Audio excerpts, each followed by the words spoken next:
Semana que termina foi marcada pela divulgação de alguns índices e de decisões importantes na economia. A inflação voltou em 2016 a ficar dentro da faixa de tolerância que havia sido estabelecida pelo Banco Central.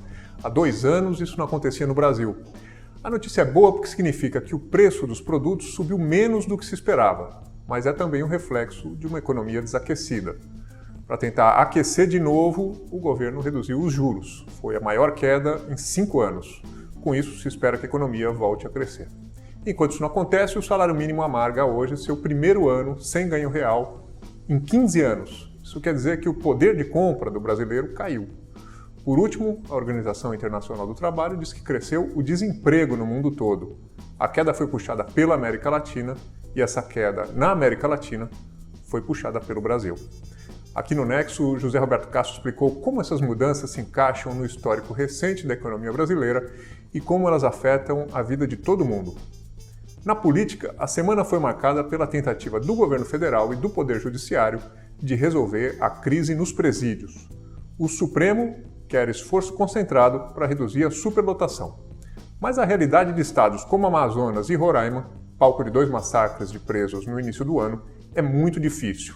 O Nexo mostrou que, nesses lugares, há apenas 2 defensores públicos para cuidar de todos os processos dos presos que não têm condição de pagar um advogado. Em dificuldade, os governos estaduais recorrem a Brasília. Uma parte da ajuda vem em dinheiro, a outra em construção de mais cadeias e no envio da Força Nacional. A Lilian Venturini explicou exatamente o que é essa força e para onde ela já foi enviada desde que foi criada em 2004. Entre as medidas propostas pelo governo federal para aplacar a crise carcerária, uma foi especialmente polêmica. O ministro da Justiça, Alexandre de Moraes, sugeriu que algumas conversas entre advogados e clientes passassem a ser gravadas nas penitenciárias. A ideia se aplicaria apenas aos advogados que fazem a defesa de líderes de facções criminosas.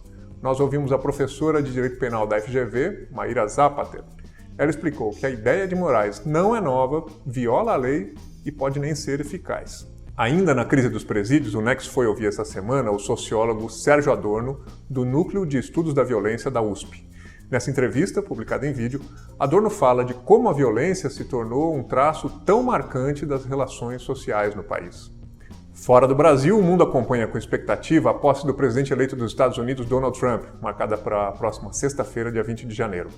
A semana prévia à transição na Casa Branca foi marcada pela publicação de um relatório segundo o qual o empresário republicano estaria sendo chantageado pelos russos. De acordo com o documento, cuja autenticidade não pôde ser comprovada, os russos possuem informações comprometedoras sobre o passado do novo presidente americano. Segundo essa tese, a jogada de Moscou consiste em ameaçar Trump com a publicação dessas informações, caso ele não atenda interesses russos no leste europeu. Ninguém sabe se isso é verdade, por isso a decisão de um site americano de publicar a íntegra dessas informações levantou um acalorado debate na imprensa dos Estados Unidos.